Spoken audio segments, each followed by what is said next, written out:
Οπότε φέτος απλά έχουν προσθεθεί, δεν έχουν αφαιρεθεί. Α, ωραία. Recording has started κιόλας. Μόλις θα πάταγα το κουμπί με προλάβανε. Να ξέρετε ότι έχει ξεκινήσει και η βιντεοσκόπηση του μαθήματος, γιατί στην Ευρώπη είμαστε και υπάρχουν και το GDPR, είναι ιδιαίτερα αυστηρό.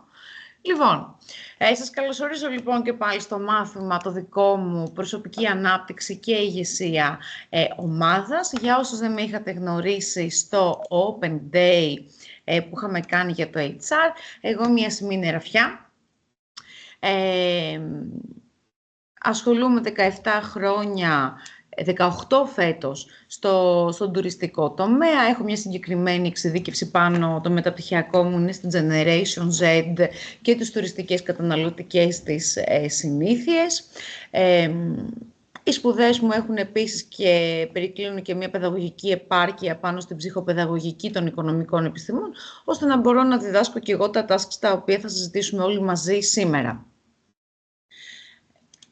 Ξεκινώντας λοιπόν την ανάπτυξή μας, επειδή η κύρια της έννοια έχει να κάνει με την ηγεσία, τι σημαίνει ηγεσία, τι σημαίνει ανάπτυξη ηγεσίας, πώς θα ηγηθούμε εμείς πάνω απ' όλα σε μία ομάδα. Η ανάπτυξη ηγεσίας στο σύγχρονο κόσμο, έτσι, είναι μια αποστολή η οποία είναι πολύ κρίσιμη για την ανάπτυξη της επιχείρησης. Εδώ σας παραθέτω έτσι και ένα γνωμικό που είχε πει ο John Maxwell και λέει ότι όλα μπορούν να αναπτυχθούν και να οπισθοδρομήσουν με την ηγεσία. Everything rises and falls on leadership. Τι είναι όμως η ανάπτυξη ηγεσίας και πώς θα την πετύχουμε? Η ανάπτυξη της ηγεσίας είναι μια διαδικασία στην οποία βοηθάμε τα μέλη της ομάδας μας να χτίσουν το χαρακτήρα τους, πειθαρχία, αλλά και τις δεξιότητες που επηρεάζουν και καθοδηγούν και τους υπολείπους.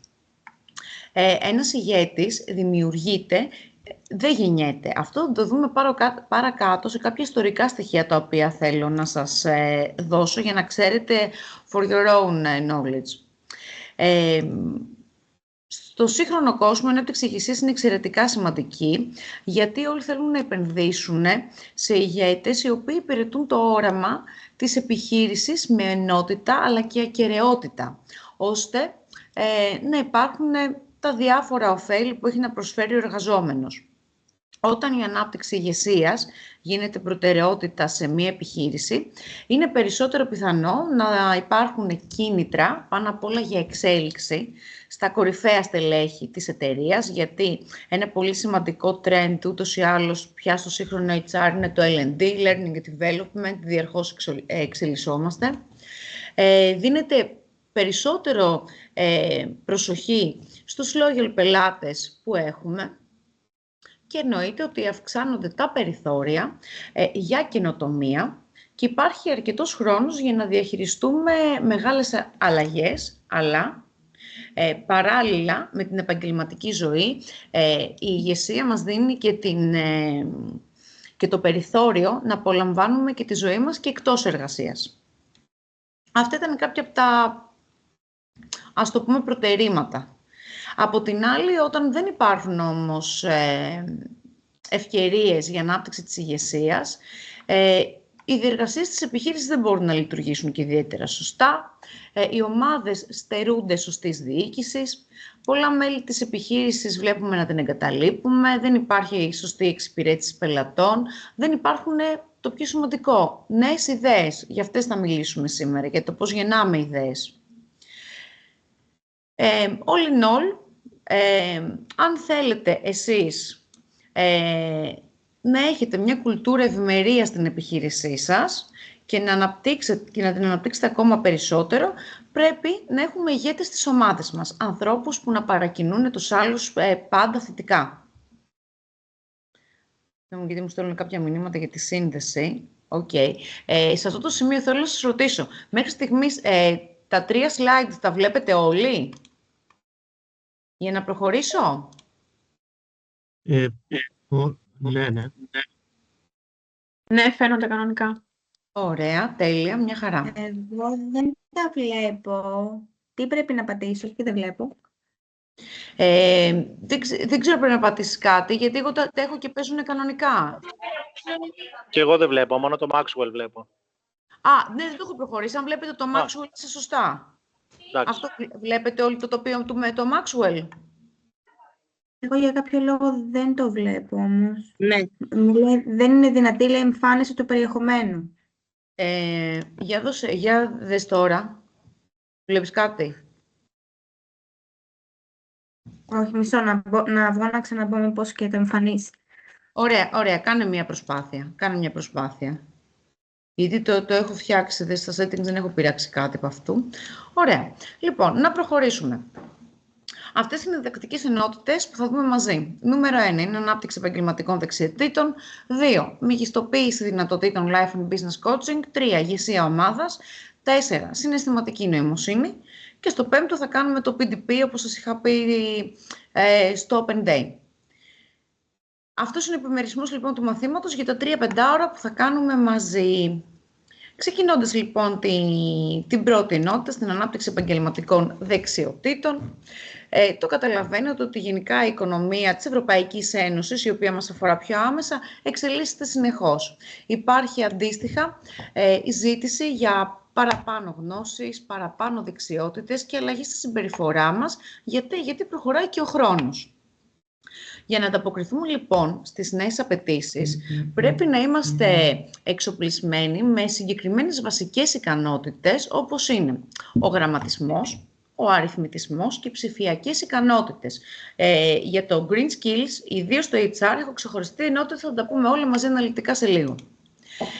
Εδώ τώρα, η κριτική σκέψη, η δημιουργικότητα και η ικανότητα ομαδικής εργασίας είναι εξίσου σημαντικές για μια βιώσιμη σταδιοδρομία, αλλά και για να είμαστε, εννοείται, ενεργοί πολίτες. Αυτοί είναι κάποιοι λόγοι οι οποίοι συμβάλλουν στο να έχουμε σταδιακά σημαντικές αλλαγές, η τεχνολογική πρόοδος, η παγκοσμιοποίηση, η κλιματική αλλαγή που μας επηρεάζει αρκετά και στο HR, το ξέρω σας φαίνεται περίεργο, θα σας το εξηγήσω λίγο πιο κάτω, και η πρόοδος του διεθνούς εμπορίου. Έτσι. Συνεπώς, αυτά τα 4 bullets συνδέονται άμεσα και με τη διαφοροποίηση των τάσεων ως προς τις επαγγελματικές δεξιότητες που απαιτούνται για εσάς. Αυτό που θα δούμε, ξεκινώντας από την ανάπτυξη των δικών δραστηριοτήτων για να φτάσουμε στο leadership, είναι γνωστικές δεξιότητες, δηλαδή θεωρία, κριτική σκέψη, πληροφορίες, από πού τις παίρνουμε και αναλυτική σκέψη. Το δεύτερο κομμάτι αφορά τις ψηφιακές δεξιότητες. Θα σας δείξω συγκεκριμένα, θα μιλήσουμε για HR reports, θα μιλήσουμε για το πώς συντάσσουμε ένα report, για δεξιότητες παρουσίασης και για λεκτική και μη λεκτική επικοινωνία. Θα συζητήσουμε για πράσινες δεξιότητες και για διαπροσωπικές δεξιότητες. Λοιπόν, οι γνωστικές δεξιότητες, ξεκινώντας με αυτές, στο χώρο εργασίας. Οι γνωστικές δεξιότητες, γενικά, είναι αυτές που έχουν να κάνουν με την επεξεργασία, την ερμηνεία και την ανάκτηση πληροφοριών. Μέσω ενεργειών, όπως είναι η επιλογή, η ανάλυση και η συλλογή, μας επιτρέπουν να δημιουργούμε και να αφομοιώνουμε γνώσεις. Οι γνωστικές δεξιότητες διακρίνονται σε 2 κατηγορίες. Η πρώτη είναι οι βασικές δεξιότητες, δηλαδή τι είναι? Είναι η μνήμη μας, είναι η προσοχή που μπορούμε να έχουμε όλοι σε ένα άτομο, σε μια κατάσταση, έτσι, ή στην επίλυση ενός προβλήματος. Είναι οι οργανωτικές μας ικανότητες ή το πώς γρήγορα μετασχηματίζουμε τις πληροφορίες. Έπειτα έχουμε τις ανώτερες δεξιότητες, η δεύτερη κατηγορία, που είναι το problem solving, η λήψη αποφάσεων, η κριτική και δημιουργική σκέψη, καθώς και η μετάγνωση. Η μετάγνωση, παιδιά, το θεωρώ πολύ σημαντική δεξιότητα, ιδίως για σας που είστε στο HR. Τώρα βέβαια δεν είναι μόνο αυτές οι δεξιότητες, υπάρχουν και άλλες πάρα πολλές. Συγγνώμη, Δημητρά, θα το ξανακοιτάξω λίγο τώρα αυτό. Υπάρχει επίσης, σαν δεξιότητα, έχουμε τον προγραμματισμό, το πόσο γρήγορα μπορούμε να προβλέπουμε το μέλλον, σχεδιάζοντας στρατηγικές. Υπάρχει ο συλλογισμός, που μας επιτρέπει να αναλύουμε μία κατάσταση και να εξάγουμε συμπεράσματα, είτε μέσω μιας επαγωγικής μεθόδου, είτε απαγωγικής. Η απαγωγική μέθοδος είναι να εντοπίσουμε κάποια μοτίβα, ώστε να διαμορφώσουμε μία γενική άποψη ή να ξεκινήσουμε από μία γενικότητα και να φτάσουμε στο ατομικό επίπεδο. Επίσης, σαν δεξιότητα υπάρχει η κατανόηση, που τη θέλουμε πάρα πολύ στις ομάδες, και η γνωστική μας ευελιξία. Η γνωστική ευελιξία τι σημαίνει? Μας επιτρέπει να δοκιμάζουμε διαφορετικές σκέψεις από τις συνηθισμένες και να κατανοούμε την οπτική γωνία των άλλων. Κάπως έτσι μαθαίνουμε και από τις εμπειρίες μας, αλλά και ενσωματώνουμε και τη νέα γνώση που δεχόμαστε. Εννοείται ότι μία από τις γνωστικές δεξιότητες είναι και η αντίληψη. Γιατί μας επιτρέπει να λαμβάνουμε κάποια σήματα και να τα μετατρέπουμε αυτόματα εμείς σε πληροφορίες. Αν έχει κάποιος το μικρόφωνο ανοιχτό, για ελέγξτε το λίγο, παιδιά, σας παρακαλώ να το κάνετε mute.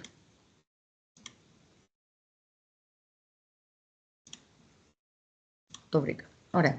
Λοιπόν, μία λοιπόν από τις δεξιότητες, γιατί εμείς θα αναλύσουμε τις δεξιότητες που χρειαζόμαστε στο χώρο εργασίας, θα ξεκινήσουμε από τη δημιουργικότητα. Τι είναι δημιουργικότητα? Δημιουργικότητα είναι η ικανότητά μας να δημιουργούμε συγκεκριμένες νέες και ενδιαφέρουσες συνθήκες. Και εννοείται να παίρνουμε αποφάσεις μέσα από προκαθορισμένες ή μη αναμενόμενες δραστηριότητες.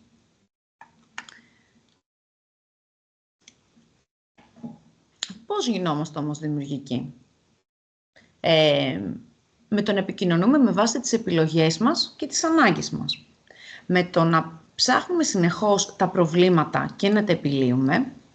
Με το να παρατηρούμε ανάλογες δραστηριότητες και περιπτώσεις σε άλλους ανθρώπους, δηλαδή εμπειρικά.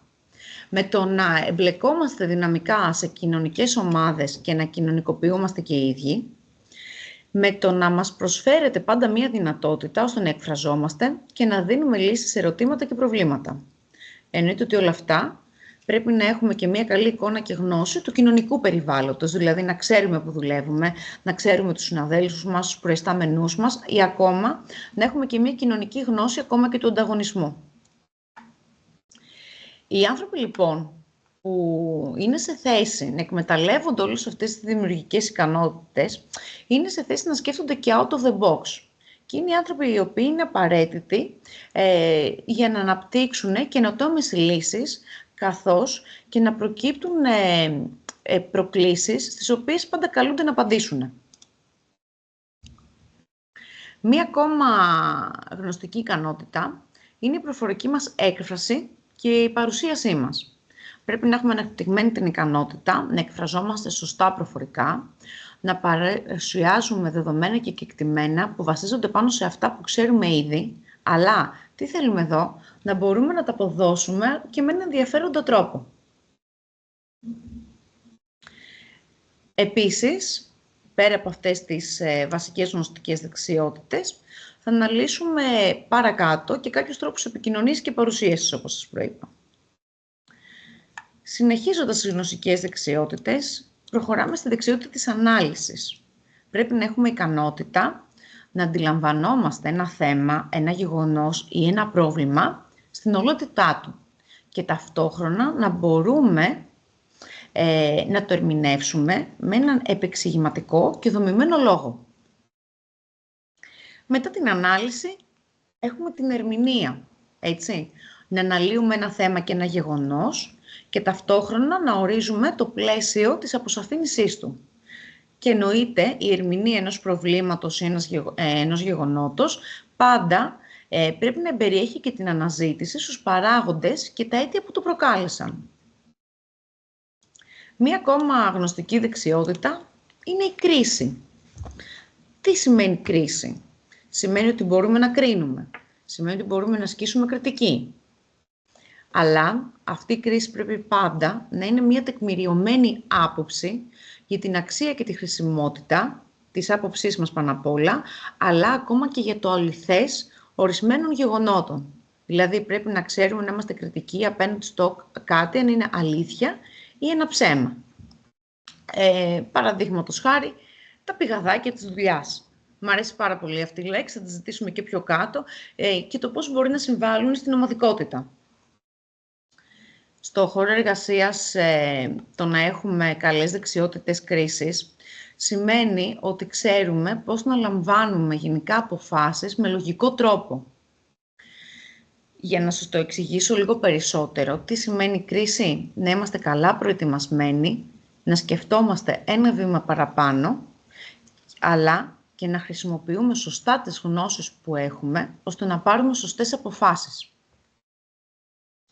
Μετά την κρίση, έρχεται η σύγκριση. Εφόσον έχουμε κατακτήσει αυτές τις γνωστικές δεξιότητες, πρέπει να μάθουμε και να συγκρίνουμε, να προσεγγίζουμε καταστάσεις και να ορίζουμε ομοιότητες και διαφορές για 2 ή περισσότερα θέματα. Γιατί θα πρέπει πάντα να έχουμε κάτι να διαλέξουμε. Πάντα θα έρθουμε σε μία θέση στην οποία θα πρέπει να πούμε ή το α ή το β, ή σωστό ή λάθος. Μετά τη σύγκριση έρχεται η αξιολόγηση σαν γνωστική δεξιότητα. Πρέπει να ξέρουμε να αξιολογούμε, να κάνουμε μία θεώρηση για την αξία, την αποτελεσματικότητα, αλλά και την εγκυρότητα κάποιων στοιχείων και ακόμα περισσότερο για το κατά πόσο τα στοιχεία που έχουμε είναι αληθινά ή μας είναι όντως χρήσιμα. Εφόσον έχουμε κατακτήσει και αυτά, προχωράμε στην αμφισβήτηση. Ο κριτικά σκεπτόμενος νους πάντα αμφισβητεί, γι' αυτό πάει και μπροστά.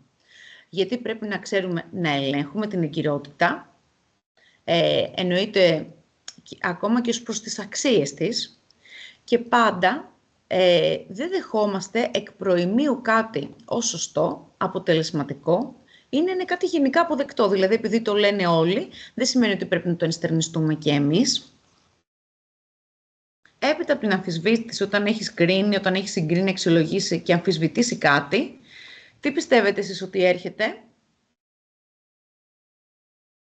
με έναν συναδελφό σας που τον έχετε αμφισβητήσει? Αναπόφευκτα έρχεται μια αντιπαράθεση. Τι είναι αντιπαράθεση σαν δεξιότητα? Είναι να έχουμε την ικανότητα να μεταφέρουμε την άποψή μας, να τη βάλουμε απέναντι στην αντίθετη άποψη και να δούμε τις διαφορές τους. Πρέπει να αντιπαραθέτονται οι απόψεις, γιατί αυτό είναι πολύ παραγωγικό, αλλά επίσης πρέπει να κάνουμε και χρήση του δικαιώματος στη διαφορετικότητα, ενώ εννοείται ότι κάθε αντιπαράθεση πρέπει να σέβεται και την άλλη άποψη και όλες τις πρακτικές. Η γνωστική δεξιότητα της αντιπαράθεσης βρίσκει πολύ μεγάλη εφαρμογή πάνω στα negotiation skills, διαπραγματευτικές ικανότητες, που σας χρειάζονται και αυτές στο σύγχρονο HR. Προχωρώντας, για να αντιπαρατεθούμε με κάποιον, πρέπει και να επιχειρηματολογήσουμε.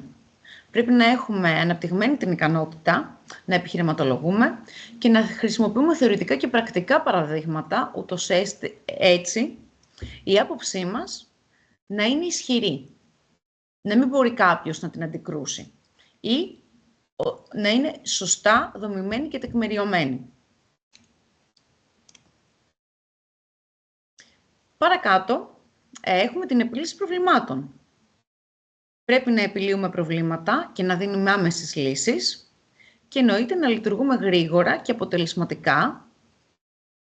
Πώς όμως? Οργανώνοντας, ταξινομώντας και να δίνουμε την αξία στο κάθε πρόβλημα. Δηλαδή, δεν έχουν όλα τα προβλήματα την ίδια βαρύτητα και αυτό έγκυται το problem solving πάνω και στο task management που κάνουμε σε όλα αυτά που μας παρουσιάζονται. Εδώ, από όλες αυτές τις δεξιότητες που προανέφερα, καταλήγουμε ότι όλες μας βοηθάνε στα problem solving skills που πρέπει να έχουμε. Και εδώ σας έχω ένα πίνακα, το οποίος έχει 2, 4, 6, 8, που έχει 24 δεξιότητες, τις οποίες σίγουρα τις έχετε, κάποιες σε μεγαλύτερο βαθμό, αλλά και κάποιες σε μικρότερο. Εγώ έχω βάλει με αστεράκια αυτές που πιστεύω εγώ ότι έχω σαν ένα σημείνα. Πάρτε το χρόνο Κάντε ένα print screen όποτε μπορέσετε και δείτε πάνω κάτω πού πιστεύετε εσείς ότι έχετε τις δικές σας δεξιότητες πάνω στο problem solving. Είναι κάποιος που βλέπει εδώ 3-4 αστεράκια στον εαυτό του ήδη? Για να σας ακούσω.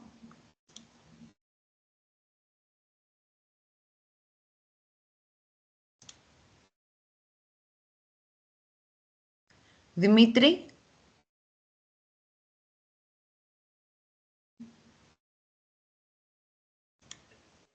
Μ' ακούς τώρα? Ναι, σ' ακούω. Ωραία, ναι, βλέπω. Πού βλέπεις εσύ ότι λίγο τον εαυτό σου σε όλα αυτά?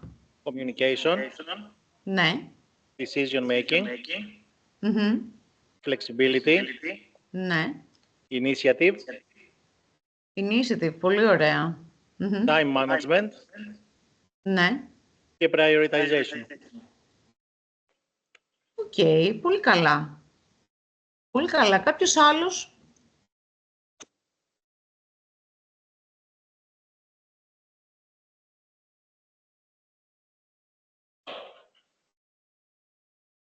Είναι κάποια λέξη, μήπως από αυτές που θέλετε να αναλύσουμε λίγο περισσότερο, που σας είναι άγνωστη? Το dependability, σε τι αναφέρεται ακριβώς? Συγγνώμη, dependability σημαίνει trustworthy. Η αξιοπιστία. Ναι, οκ. Το παίρνει έτσι, εντάξει, ναι. Οκ, ωραία.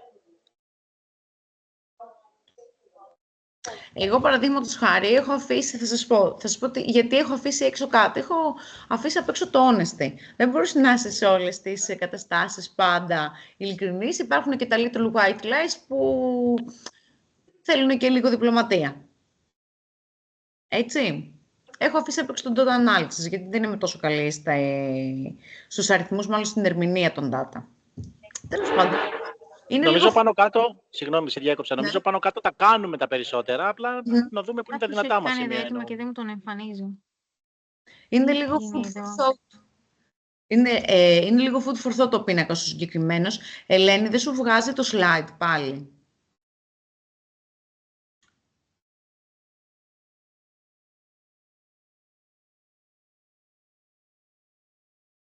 Βλέπω και η Δημητρή έχει το ίδιο πρόβλημα. Παιδιά, επειδή τις βλέπουν οι υπόλοιποι, δεν ξέρω τώρα το view το δικό σας πώς είναι, γιατί κανονικά πρέπει να σας παίζει η παρουσίαση σε όλους να τη βλέπετε. Στο share. Θα ξαναρωτήσω και θα σας πω, γιατί έχω εδώ και το layout και όλα και δεν το έχω private view. Είναι για να το βλέπετε όλοι.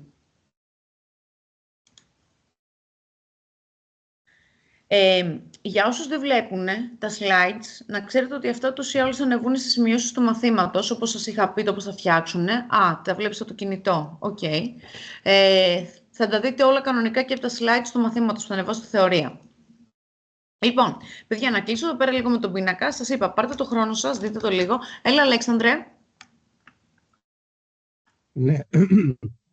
Εγώ βασικά παρατηρώντας τώρα, βλέποντας, θα έλεγα ότι κάτι διέκρινα κάτι που εμένα θα μου λείπει μέσα εδώ από αυτή τη λίστα.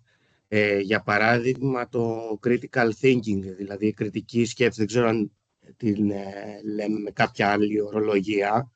Όχι, είναι αυτό. Είναι κριτική σκέψη. Νομίζω ότι θα μπορούσε να έχει χώρο σε αυτή εδώ τη λίστα.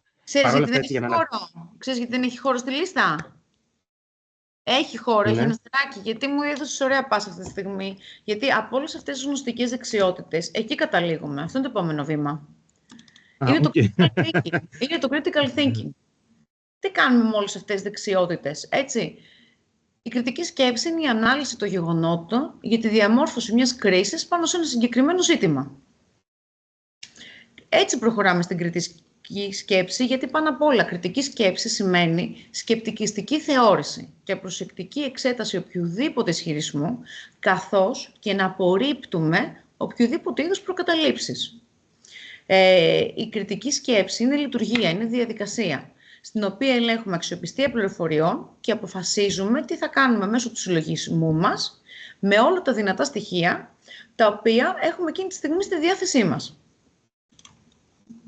Λοιπόν, critical thinking skills. Μετά τις γνωστικές δεξιότητες, τι χρειαζόμαστε. Οι δεξιότητες γενικά της κριτικής σκέψης μας επιτρέπουν να κατανοούμε και να αντιμετωπίζουμε καταστάσεις βάσει των πληροφοριών που έχουμε εκείνη τη στιγμή. Συνήθως η χρήση της κριτικής σκέψης στην εργασία μας περιλαμβάνει να επεξεργαζόμαστε και να οργανώνουμε γεγονότα, δεδομένα, πληροφορίες. Γιατί αυτά μας καθορίζουν και τα προβλήματα. Αλλά ταυτόχρονα μπορούμε να αναπτύξουμε και αποτελεσματικές λύσεις. 5 σημαντικές δεξιότητες λοιπόν της κριτικής σκέψης που πρέπει να τις κατακτήσετε, έτσι, για να έχετε την κριτική σκέψη σαν αποτέλεσμα. Νούμερο 1 είναι η παρατήρηση. Έτσι, οι άνθρωποι που είναι προσεκτικοί και παρατηρητικοί μπορούν γρήγορα να εντοπίσουν ένα νέο πρόβλημα ή μία νέα πρόκληση. Επίσης, είναι ικανοί να κατανοήσουν γιατί μπορεί κάτι να αποτελεί πρόβλημα. Γιατί πολλές φορές μπορούμε να βλέπουμε κάτι, αλλά να μην γνωρίζουμε ότι αποτελεί πρόβλημα και ξαφνικά αυτό να σκάσει μπροστά μας. Επίσης, βελτιώνοντας τις δεξιότητες παρατήρησης, επιβραδύνουμε το ρυθμό επεξεργασίας πληροφοριών, γιατί έχουμε εκπαιδευτεί να δίνουμε μεγαλύτερη προσοχή στο περιβάλλον. Συγγνώμη λίγο. Γιατί μπαίνουν συνέχεια. Ωραία. Λοιπόν, μπορούμε εδώ να εξασκήσουμε διάφορες τεχνικές συνειδητοποίησης, να κάνουμε active listening, έτσι. Και στη συνέχεια μπορούμε να παρατηρούμε κάποιες αλλαγές στη διαφορά, στις συναλλαγές μας πάνω στην ομάδα. Το δεύτερο component εδώ του critical thinking είναι η ανάλυση. Οι αναλυτικές μας δεξιότητες είναι βασικές ώστε να λύνουμε προβλήματα που είναι πολύπλοκα. Γιατί μας επιτρέπουν να παρατηρούμε, να ερευνούμε και να ερμηνεύουμε ένα θέμα, προκειμένου να αναπτύξουμε και τις αντίστοιχες λύσεις τους. Εδώ όμως το analysis έχει μέσα και το data analysis, την έρευνα και την επικοινωνία. Συμπέρασμα από όλα αυτά είναι ότι όταν θέλετε να εξάγετε κάποιο συμπέρασμα για τις πληροφορίες που συλλέγετε, ότι είναι ότι κατακατάτε και τη γνώση. Και εννοείται ότι όταν φτάνουμε σε αυτό το συμπέρασμα που θέλουμε να καταλήξουμε μέσω της κριτικής σκέψης, είναι ότι πάντα δίνουμε απαντήσεις με βάση τις πληροφορίες και την εμπειρία μας. Σε αυτό το σημείο, εφόσον εντάξει έχουμε κάνει έτσι μια εισαγωγή στη θεωρία των γνωστικών δεξιοτήτων και της κριτικής σκέψης, θέλω για 1 λεπτό να κάνουμε όλοι μαζί μια άσκηση. Λοιπόν, τι λέει η άσκηση? Έχει μια πληροφορία και λέει τέλος τα καρότσια στο σούπερ μάρκετ. Από 1 καλάθι για κάθε νοικοκυριό ανακοίνωσε η κυβέρνηση. Θυμάστε που πέρυσι είχαμε το καλάθι του νοικοκυριού, το καλάθι του νονού. Έτσι. Θέλω να μου πείτε τη σκέψη σας πάνω σε αυτή την είδηση που έχει κυκλοφορήσει κανονικά. Ότι κάθε οικογένεια, κάθε νοικοκυριό έχει μόνο 1 καλάθι. Πώς το ερμηνεύετε εσείς αυτό?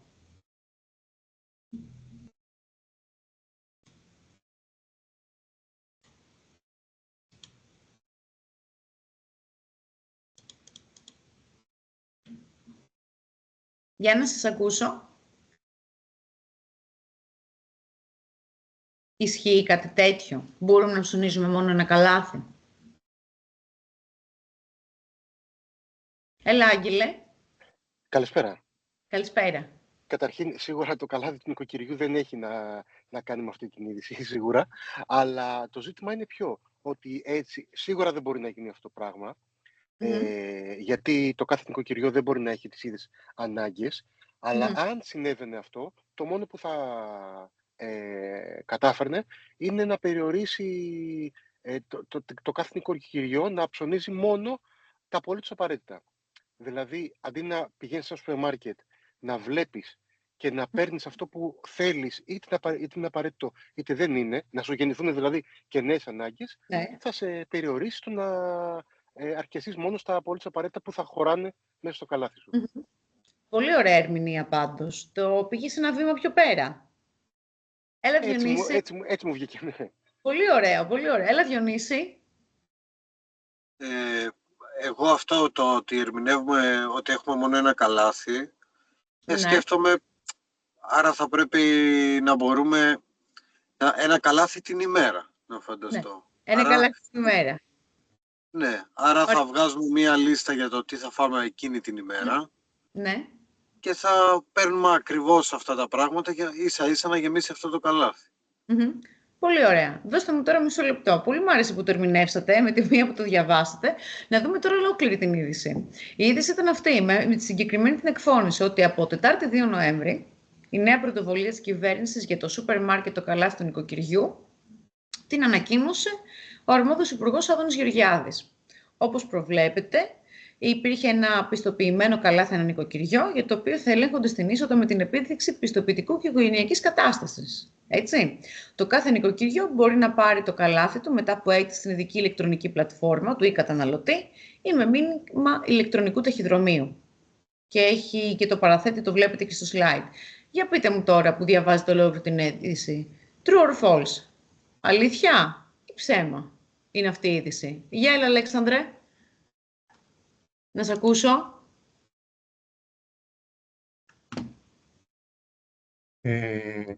Αλήθεια, ψέμα με βάση αυτό που όπως το διαβάζω εγώ τώρα, με ολόκληρη την είδηση. Τώρα και την ερμηνεία σου, για δες τώρα και την είδηση. Ναι. Εγώ θα το έβλεπα σαν ψέμα.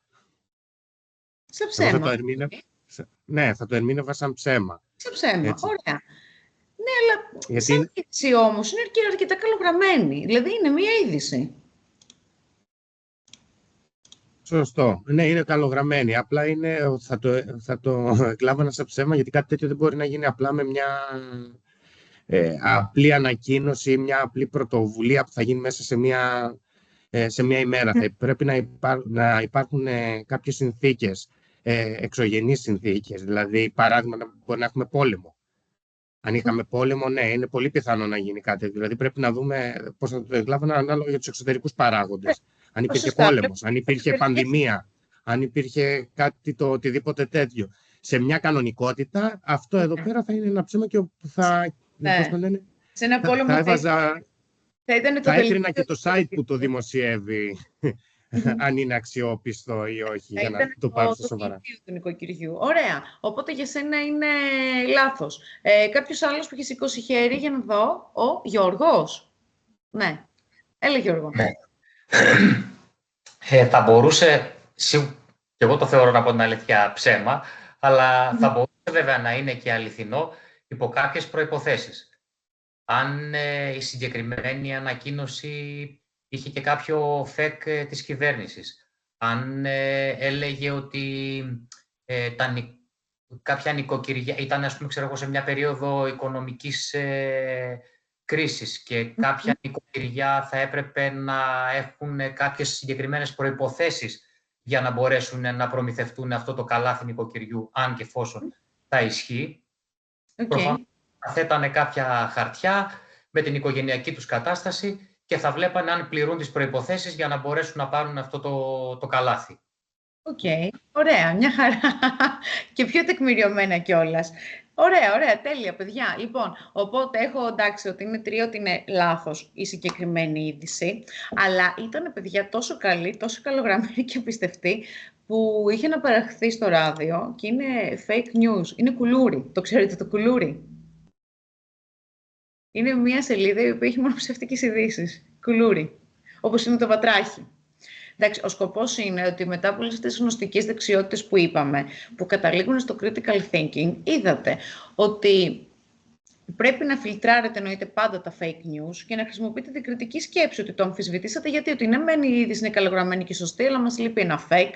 Μπορεί οι εξωτερικές συνθήκες, αν υπήρχε μια περίοδος πολέμου, ναι, να θέλαμε όντως το καλάθι, ή το οτιδήποτε άλλο. Γιατί έχετε αντίληψη, ξέρετε τι συμβαίνει στις εξωτερικές συνθήκες. Ναι, ήταν fake news αυτή, αλλά ήταν πάρα πολύ καλή είδηση. Πολύ καλή είδηση. Λοιπόν, για να πάμε και στη δεύτερη και να προχωρήσουμε. Fake μόνο και μόνο που λέει ότι θα ελέγχονται τα πιστοποιητικά. Ναι, αυτό με τα πιστοποιητικά οικογενειακής κατάστασης εκεί με είχε προβληματίσει και εμένα, εκεί κατάλαβα ότι ήταν fake. Λοιπόν, για να πάμε στη δεύτερη είδηση λοιπόν της ημέρας. Υπερσύγχρονο χιονοδρομικό κέντρο στο όρος Γιώνα χτίζουν τα αραβικά funds. Αυτή είναι η είδηση. Διαβάστε τη.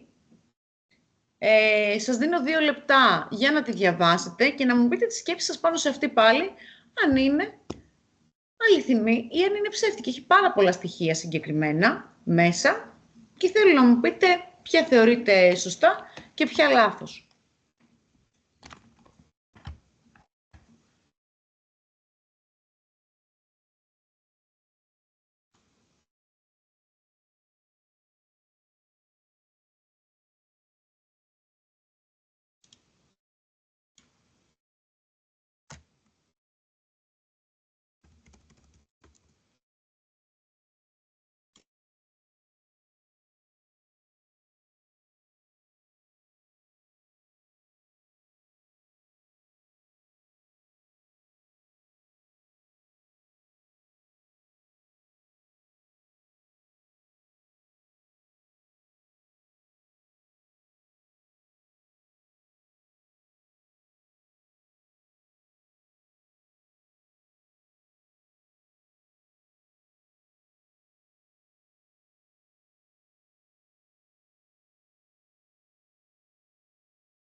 Ωραία. Λοιπόν, πώς πήγε η ανάγνωση, για πείτε μου για τη συγκεκριμένη είδηση.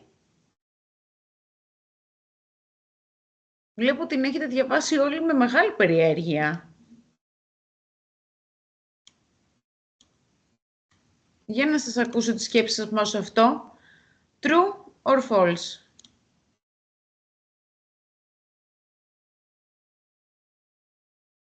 Έλα, Γιώργο. Μια πρώτη έτσι σκέψη είναι ψέμα. Ναι.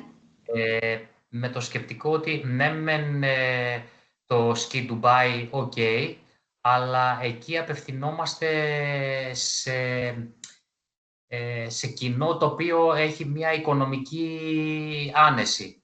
Δεν ξέρω κατά πόσο αυτό θα μπορούσε να ισχύει για ένα βουνό εδώ στην Ελλάδα. Αν θα μπορέσει να προσελκύσει δηλαδή κόσμο από το εξωτερικό, κάτι το οποίο βέβαια το έχει κάνει το Ντουμπάι. Δηλαδή είναι μια πολύ μεγάλη, σίγουρα πολύ μεγαλύτερη ανάπτυξη για να μπορέσει να γίνει κάτι αντίστοιχο με αυτό που ενδεχομένως υπάρχει στο Ντουμπάι. Ναι, μα θα την κάνουν την επένδυση. Σου λέει εδώ πέρα αραβικό φαντ ολόκληρο έρχεται. Και το σειροσυνοδευτικό κέντρο έχουμε και τον Παρνασσό. Έχουμε στα 3-5 πηγάδια. Ναι, τα 3-5 πηγάδια όμως και ο Παρνασσός έχει τόσο elite κόσμο όπως μαζεύει όπως έχει το Ντουμπάι. Όχι, δεν έχει, αλλά κοίτα, εντάξει, εκεί στο ski Ντουμπάι μέσα είναι μέσα σε ένα μόλι, είναι μια κατασκευή. Τώρα θα μιλάμε για λεπτό χιονοδρομικό και καινούριο και περσίνωνο. Στην Γιώνα. Ναι. Αλέξανδρε, πάρε λίγο χρόνο, ξανασκέψου το. Αλέξανδρε. Λοιπόν, για μένα είναι ψέμα. Ότι θα ανακοινωθεί έτσι και μια συμφωνία τέτοιου μεγέθους και έτσι εύκολα. Καταρχάς, λίγο να γνωρίζει κάποιος από τη γραφειοκρατία που έχουμε στη χώρα μας, το να γίνει κάτι τέτοιο και να ανακοινωθεί και τόσο εύκολα και τόσο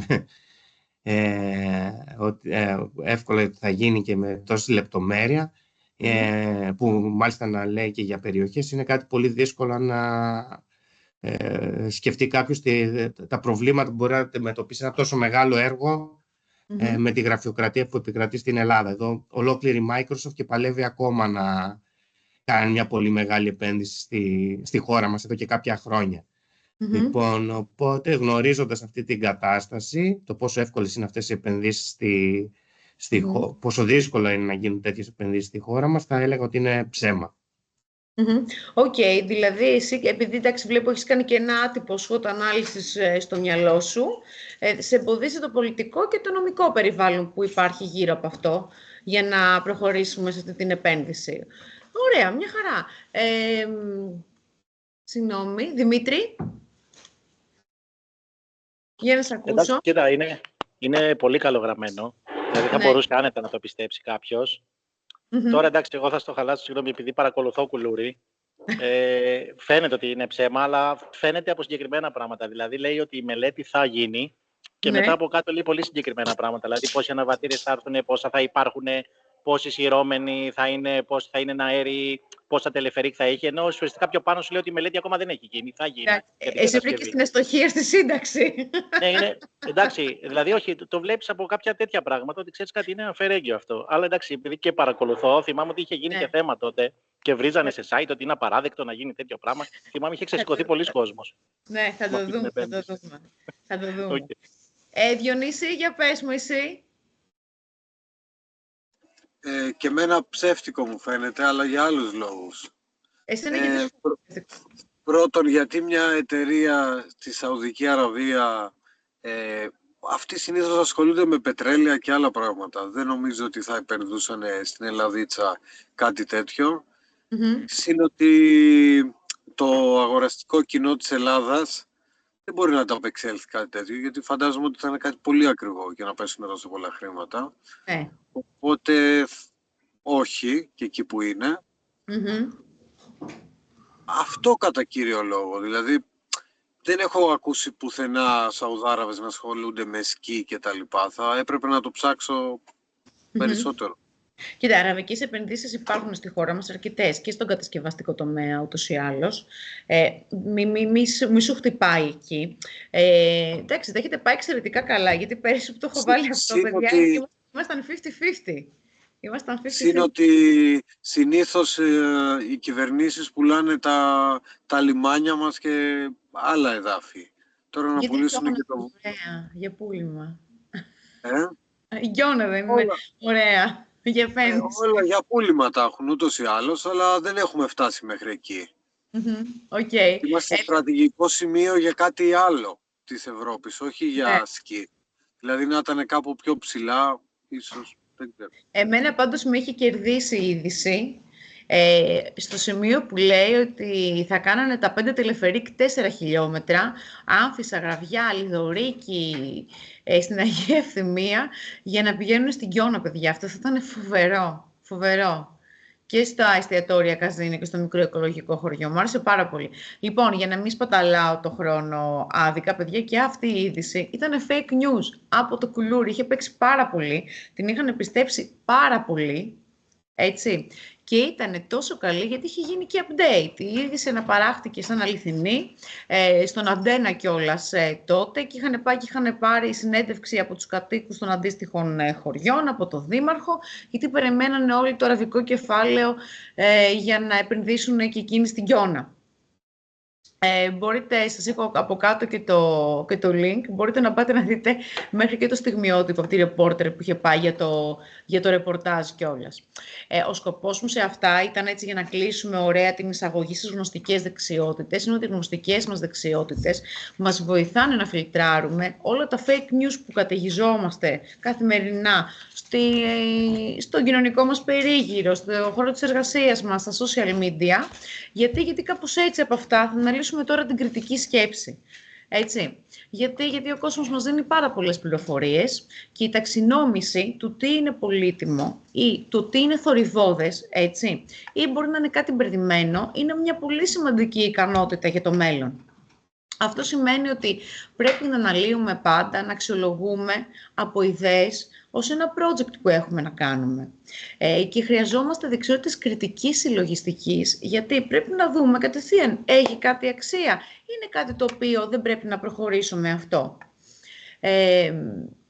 Αυτό που επίσης είναι κάτι απίθανο να αυτοματοποιηθεί, είναι ο ανθρώπινος νους, γιατί όσο και το AI προχωράει, παιδιά, στους εργασιακούς τομείς, το artificial intelligence δεν μπορεί να ξεχωρίζει πολλές φορές αν κάτι είναι ψεύτικη ή αληθινή είδηση. Έτσι, μόνο το ανθρώπινο μυαλό μπορεί να το κάνει αυτό.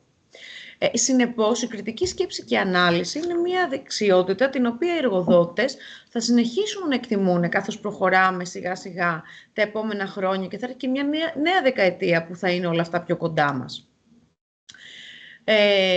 Η κριτική σκέψη, λοιπόν, θα μας βοηθάει πάντα να είμαστε το πιο πολύτιμο μέλος της ομάδας. Και ας δούμε τώρα, λοιπόν, πώς θα μάθουμε να σκεφτόμαστε κριτικά. Και από τι αποτελείται το critical thinking. Critical thinking θα κρατήσετε 2 λέξεις. Σημαίνει για μένα σκεφτόμαστε επιδέξια. Έτσι, επιδέξια σκέψη. Εφαρμόζουμε και ενσωματώνουμε τις διανοητικές μας σκέψεις. Βελτιώνουμε την ποιότητα της σκέψης μας. Γιατί η κριτική σκέψη έχει πνευματικές αξίες και αυτές είναι η σαφήνεια, η ακρίβεια, η συνάφεια, η συνέπεια και η δικαιοσύνη. Η κριτική σκέψη είναι μια λογική διαδικασία και περιλαμβάνει την επιδέξια ενιολόγηση, την ανάλυση διαφορετικών πτυχών, περιλαμβάνει τη σύνθεση της σκέψης, έτσι, και κυρίως την αξιολόγηση της οποιαδήποτε πληροφορίας συλλέγουμε, παρατηρούμε, ώστε να έχουμε μία συνολική άποψη για το κάθε τι που μας απασχολεί. Ποια είναι τα πλεονεκτήματα? Νούμερο 1, decision making. Παίρνουμε μόνοι μας αποφάσεις, εκεί θα μας βοηθήσει. Ή μας βοηθάει να βελτιώσουμε τη λήψη αποφάσεων. Νούμερο 2, problem solving ability. Βασική δεξιότητα, έτσι, η επίλυση προβλημάτων. Νούμερο 3, research skills. Η κριτική σκέψη βελτιώνει τις ερευνητικές μας δεξιότητες και εννοείται να ερευνούμε πάντα με ακρίβεια, παρατηρώντας, αναλύοντας και συνθέτοντας. Νούμερο 4, policies your creativity. Μας κάνει πιο δημιουργικούς, ακονίζουμε τη δημιουργική μας πλευρά. Γιατί η δημιουργικότητα αυτοπροσδιορίζεται αναμφισβήτητα ως μια δεξιότητα στο συνεργατικό δυναμικό, σε αυτό που συνθέτει τη δικιά μας την ομάδα στο HR. Νούμερο 5. Είναι σημαντική γιατί η κριτική σκέψη διαγείρει την περιέργεια. Όσο είμαστε περίεργοι, εμβαθύνουμε σε πολλά προβλήματα για ένα καλύτερο αποτέλεσμα. Και είναι αυτός ο παράγοντας που θα σας επιτρέψει να παραμείνετε ένας διαβίου μαθητής. Και θα δούμε πώς είμαστε διαβίου μαθητές πια. Είναι η κριτική σκέψη που μας πάει μπροστά. Και θα δούμε τώρα, σιγά σιγά, με ποιους τρόπους οδηγόμαστε στην κριτική και στη λογική σκέψη. Μπήκε και ο Φόντας, συγγνώμη, μισό λεπτό. Να βάλουμε μέσα και το Φόντα. Λοιπόν, παιδιά, με συγχωρείτε, επειδή μπήκε τώρα μέσα και ο Φόντας. Καλησπέρα σας και ζητώ συγγνώμη. Δεν πειράζει, Φόντα λίμωνο, απλά έκανα ένα τάκ για να μπεις και εσύ μέσα. Λοιπόν, επειδή θα κάνω την εισαγωγή, παιδιά, σιγά σιγά να περάσουμε στις πληροφορίες και να περάσουμε για τις πληροφορίες και στην κριτική σκέψη. Μήπως θέλετε να κάνουμε ένα διαλυματάκι 5 λεπτά, γιατί το πρώτο μέρος, το θεωρητικό της ενότητας, το έχουμε ολοκληρώσει.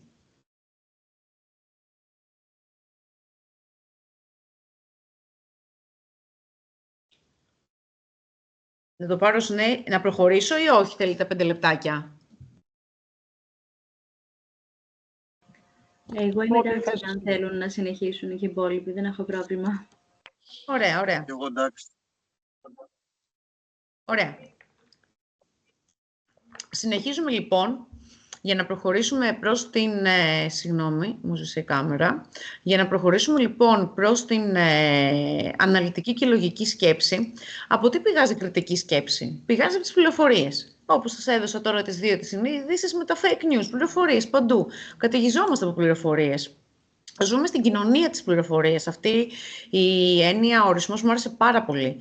Είμαστε κοινωνία της πληροφορίας. Γιατί έχουμε κινητά τηλέφωνα, ίντερνετ, ψηφιακά συστήματα πια πολύ υψηλής ταχύτητας, που ενώνουν μέχρι τώρα χωριστούς κόσμους, από τις τηλεπικοινωνίες, την τηλεόραση, τα οποία τα έχουμε παντού, από το σπίτι, σχολείο, γραφείο, οι δραστηριότητές μας, τις προσωπικές, έτσι, και μπορούμε να επικοινωνούμε ανά πάσα ώρα και στιγμή.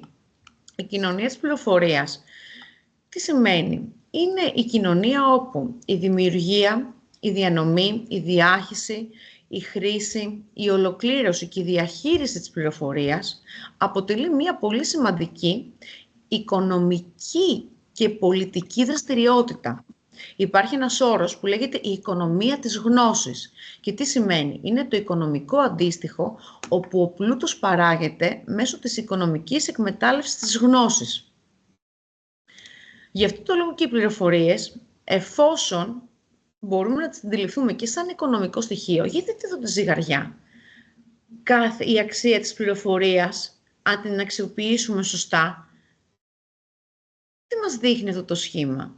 Ότι έχουν βάρος, έτσι. Μπορούμε να τις εκμεταλλευτούμε οικονομικά. Για σκεφτείτε, εσείς κατανοείτε τις πληροφορίες που έχετε στη δουλειά σας ή κατανοείτε πάντα τις πληροφορίες που χρειάζεστε? Παραδείγματος χάρη, σιγά σιγά στο HR, έρχονται Χριστούγεννα, θέλετε να δώσετε δώρο Χριστουγέννων, να βγάλετε μία ανακοίνωση, ένα email. Τι πληροφορίες χρειάζεστε γι' αυτό? Τις έχετε ήδη ή θα δώσετε αξία σε αυτές που ενδεχομένως να χρειαστείτε? Δηλαδή, ξέρετε ότι όλοι απλά θα πάρουν ένα μισθό ή μέσα μπορείτε να συνυπολογίσετε και κάποιο μπόνους? Τι έχει περισσότερη αξία για εσάς? Αυτή την αξία των πληροφοριών μπορείτε να τις μετατρέψετε σε αποτελέσματα, τα οποία θα είναι ωφέλιμα για εσάς?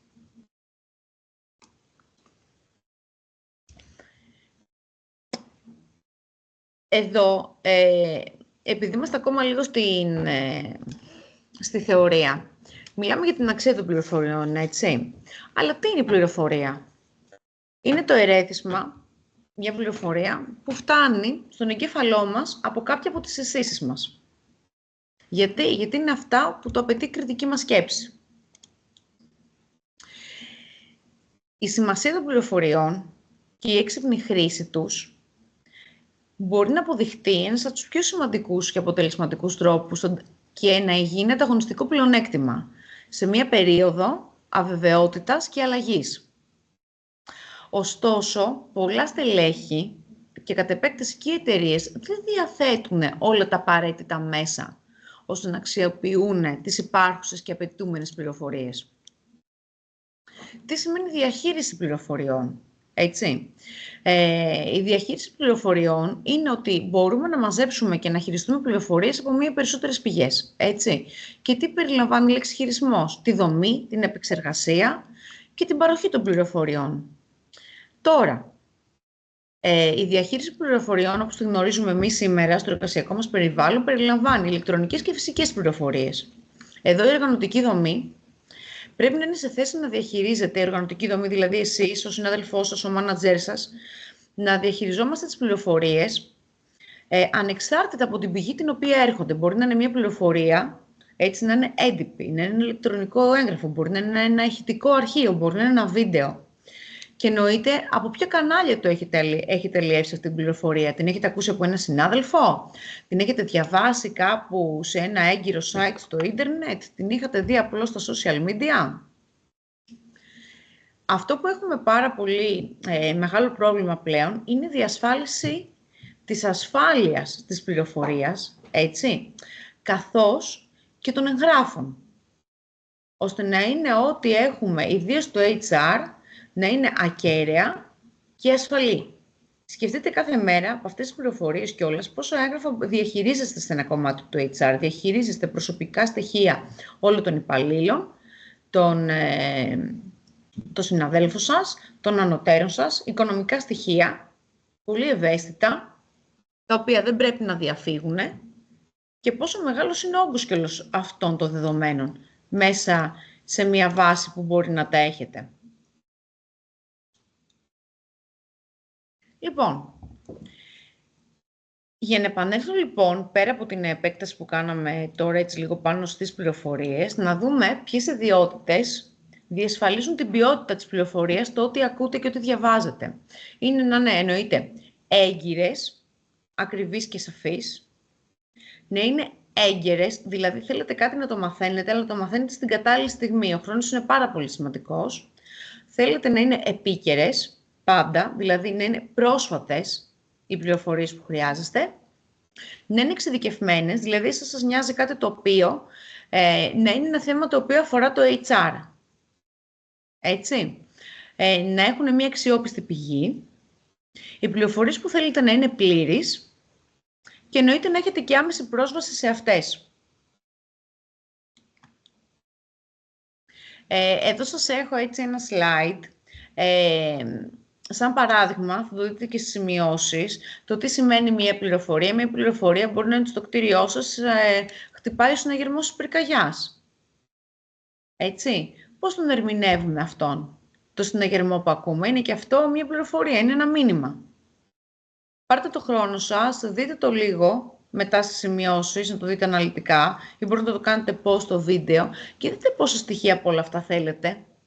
Για σκεφτείτε ένα συμβόλαιο που θα κληθείτε να διαβάσετε για μια συμφωνία ή ένα job offer που θα έχετε να κάνετε αύριο μεθαύριο σε έναν υπάλληλο. Πόσα από όλα αυτά χρειάζεται?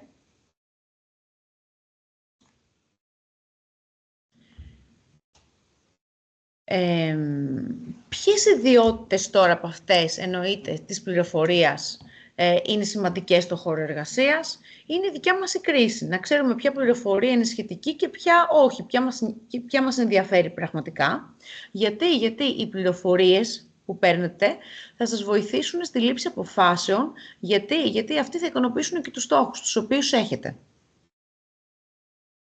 Εδώ θέλω να σταθώ πάρα πολύ στο κομμάτι του χρόνου, δηλαδή ότι ποια πληροφορία σας λένε πρέπει να έρχονται στο σωστό χρονισμό. Έτσι είναι η ερμηνεία του timing στην ελληνική, το σωστό timing. Γιατί μπορεί να έχετε πληροφορίες που δεν αξιοποιούνται άμεσα, έτσι, ή μπορεί να σας πούνε κάποιες πληροφορίες οι οποίες δεν ισχύουν και εσείς να κληθείτε να πάρετε μία απόφαση. Οι πληροφορίες δεν φτάνουν στο σωστό αποδέκτη, δηλαδή εσείς να βγάλετε ένα internal memo για κάποιες σωστές πρακτικές στο χώρο εργασίας, το οποίο δεν παραδόθηκε ποτέ σε κανέναν, έτσι. Και εννοείται να ρωτάτε κάποιον κάτι και να μην σας απαντάει ποτέ. Ή όταν έρθει η απάντησή του, να έχουν αλλάξει τα δεδομένα. Εύστε πάλι ένα σωρό πράγματα. Εδώ σας έχω ένα παράδειγμα το τι σημαίνει στόχος, απόφαση και πληροφορία. Έτσι, γιατί μπορεί να θέλετε σαν στόχο να συμβάλλετε κάπου κι εσείς στο HR, ώστε να αυξήσετε τις πωλήσεις σας. Γιατί θα πρέπει να δείτε κάποια νέα προϊόντα. Και το νέο προϊόν για να γίνει σημαίνει ότι μπορεί να θέλει να πάρετε κάποιο νέο υπάλληλο. Τι θα σας κοστίσει αυτός ο υπάλληλος? Γιατί να υπερτηρήσει ένας νέος υπάλληλος σε σχέση με έναν υπάλληλο? Τι πληροφορίες θα κληθείτε εσείς να δώσετε στο management για να πάρει μια απόφαση? Αυτά είναι θεωρητικά, θα τα δούμε και πρακτικά λίγο πιο κάτω.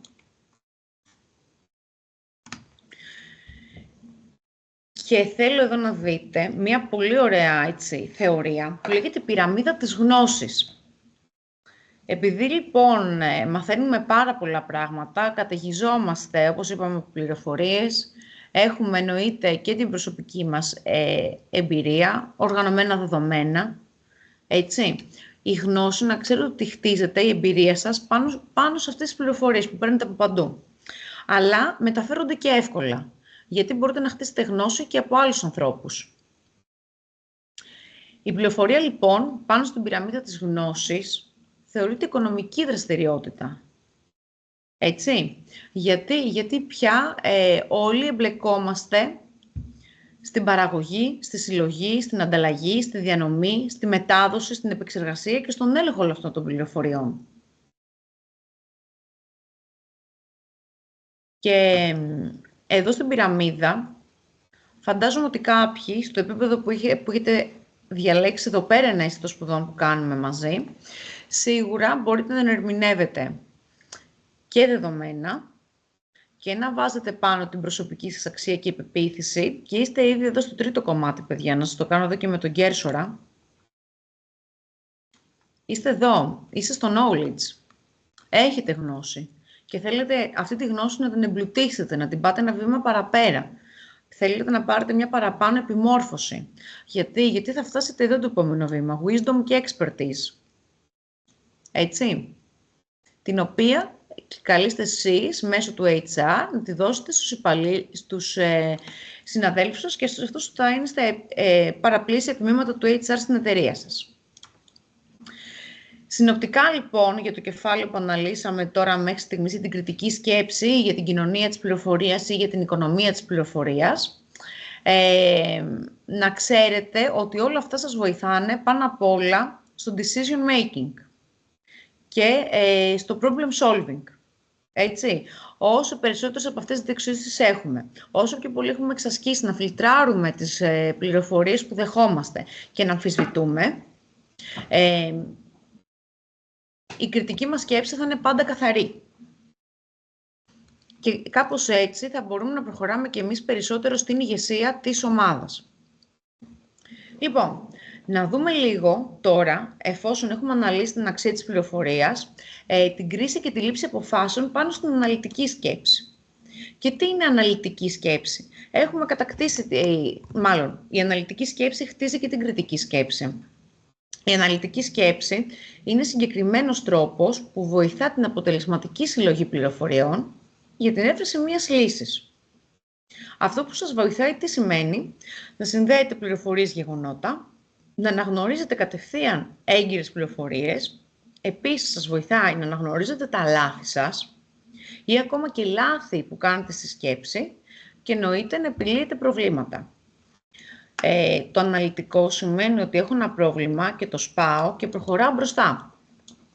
Έτσι, εδώ σας έχω τον ορισμό και κάποια παραδείγματα. Για μένα είναι πολύ σημαντικό το problem decomposition. Πολλές φορές τα προβλήματα πέφτουν όλα μαζεμένα, πρέπει και σε αυτό να κάνετε task management. Είναι ένα πρόβλημα αρκετά πολύπλοκο. Πρέπει να το σπάτε και να το λύνετε σιγά σιγά. Έτσι. Δηλαδή, όσο πιο μικρό, σε πιο μικρά κομμάτια είναι, τόσο πιο εύκολα θα το λύσετε εσείς. Αυτό σημαίνει αναλυτική σκέψη. Και ο λόγος που το έχω συμπεριλάβει αυτό στη θεωρία είναι ότι μέσα από αυτή την έρευνα που διάβασα, αυτό που ζητάνε πάρα πολύ στην Ελλάδα οι εργοδότες είναι κριτική σκέψη και ανάλυση. Γιατί όποιος έχει κατακτήσει την κριτική και την αναλυτική σκέψη είναι ανεξάρτητος, είναι ικανός να συλλέξει και να κατανοήσει πληροφορίες και επιλύει πιο γρήγορα τα προβλήματα. Είναι πολύ σημαντικό προτέρημα. Παραδείγματος χάρη, θα σας πιάσω ένα πολύ απλό παράδειγμα. Μπορεί να έχουμε σε ένα ξενοδοχείο κάποιον από το housekeeping που θα πρέπει να καθαρίσει ένα δύσκολο λεκέ από ένα χαλί. Έτσι. Πώς θα το σπάσει αυτό το πρόβλημα? Έχει ένα δύσκολο λεκέ στο χαλί. Τι σημαίνει ότι πρέπει να αποφασίσει? Ποιο καθαριστικό θα χρησιμοποιήσει? Πώς λερώθηκε το χαλί? Τι έπαθε? Αν δεν το σπάσει για να δει αυτό το πρόβλημα, αυτό το χαλί όχι μόνο θα καθαριστεί, θα καταστραφεί κιόλας. Εσάς τι θα σας απασχολήσει για να τα έχετε όλα αυτά? Ότι κάποια στιγμή θα κληθείτε να αποφασίσετε ποιον υποψήφιο θα προσλάβετε. εσείς θα είστε αυτοί οι οποίοι θα πρέπει να ελέγξουν την υπευθυνότητα του υπαλλήλου, την αξιοπιστία, το πόσο συνεργατική και ομαδική είναι. Γιατί θα πρέπει να τα έχετε κατακτήσει εσείς όλα αυτά πρώτα απ' όλα στην ομάδα σας. Έτσι. Επίσης, αυτό σας το έχω και με bold και όλα στις σημειώσεις. Για όσους χτίζουν τώρα το βιογραφικό τους, για όσους θέλουν να το ανανεώσουν, στα skills που θα έχετε, τα soft skills, βάλτε και αυτές τις δύο λέξεις, αναλυτικές δεξιότητες παραδείγματος χάρη, και όταν θα έρθει η στιγμή να σας ρωτήσουν τι σημαίνει αναλυτική σκέψη, βάλτε είμαι καλός στο να επιλύω προβλήματα. Έτσι. Το εκτιμούν όλοι πάρα πολύ αυτό.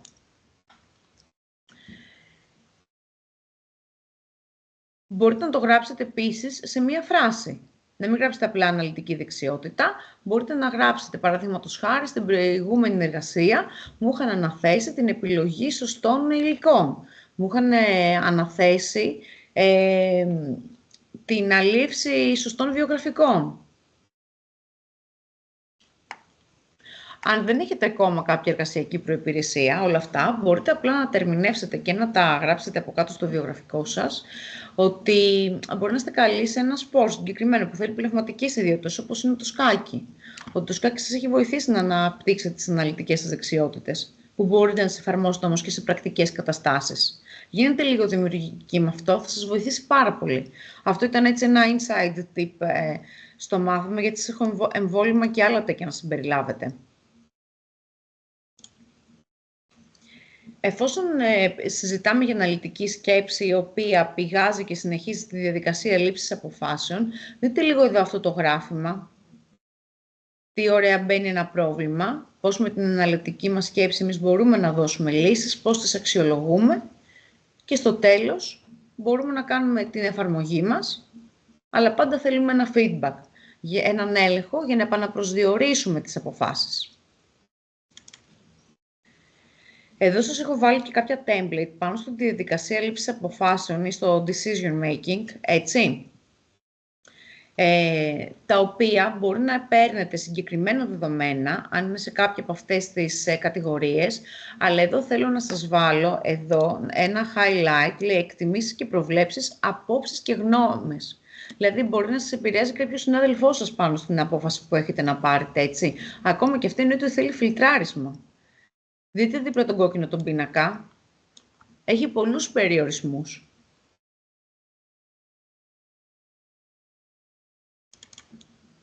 Λοιπόν, για τις πληροφορίες που χρειάζεστε στην κριτική σκέψη και στην αναλυτική, 3 απλές ερωτήσεις, αν σας είναι κάτι χρήσιμο ή όχι, είναι οι εξής. Δηλαδή, τι χρειάζομαι, δηλαδή να έχω σχετικές πληροφορίες, πότε τις χρειάζομαι και πώς πρέπει να είναι, αν είναι λεπτομερής ή όχι. Ένα πολύ βασικό template για να το έχετε, έτσι λίγο σαν reference, τι χρειάζομαι, πότε το χρειάζομαι και πώς πρέπει να είναι.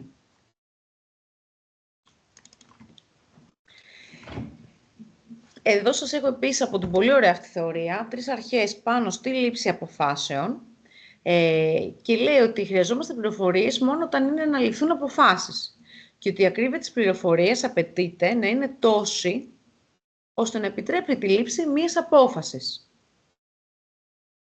Θέλω να μου πείτε λίγο τη σκέψη σας πάνω σε αυτό. Χρειάζεστε να ξέρετε κάτι μόνο όταν είναι να πάρετε απόφαση ή πρέπει να έχετε γενικά μια εικόνα. Για να σας ακούσω, εδώ στο νούμερο 2.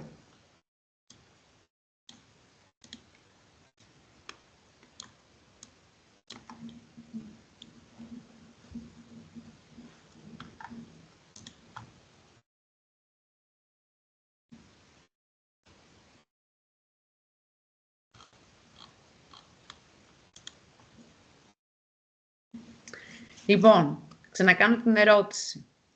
Χρειάζεστε να ξέρετε κάτι μόνο όταν είναι να πάρετε μία απόφαση. Παραδείγματος χάρη, η εταιρεία σας πρέπει να κάνει περικοπές. Χρειάζεστε να το ξέρετε όταν θα έρθει και θα σας χτυπήσει την πόρτα και θα σας πούνε πρέπει να απολύσετε το 3% του προσωπικού. Έλα, Διονύση. Όχι. Εγώ θέλω να έχω μόνιμα όλη την εικόνα της εταιρείας, να βλέπω πώς πάει, ώστε να προβλέψω αν θα συμβεί κάποια στιγμή αυτό. Δηλαδή, ναι, αυτό να το έχω προβλέψει. Ότι ξέρεις, κάποια στιγμή θα πρέπει να απολύσουμε κόσμο, οπότε να έχω βάλει τους αδύναμους κρίκους, ας πούμε, σε μια κατάταξη, ώστε να ξέρω ποιοι είναι υποψήφοι για να τους απολύσω, να στο πω και έτσι. Αυτό δεν θα σου προκαλέσει μια θολούρα? Δηλαδή, ας πούμε, πόσο καιρό πριν θα ήθελες να το ξέρεις? Όχι. Εγώ συνέχεια θα ήθελα να το ξέρω. Πρέπει να έχω μόνιμα. Ναι, είμαι έτσι σαν άνθρωπος. Υπολογιστής, να σου πω και έτσι. Θέλω να έχω τον έλεγχο. Ναι, δεν σου προκαλεί όμως έτσι και μια θολούρα στο μυαλό? Δηλαδή, έχεις τόσα προβλήματα σαν HR και σου λένε και αυτό με τις απολύσεις.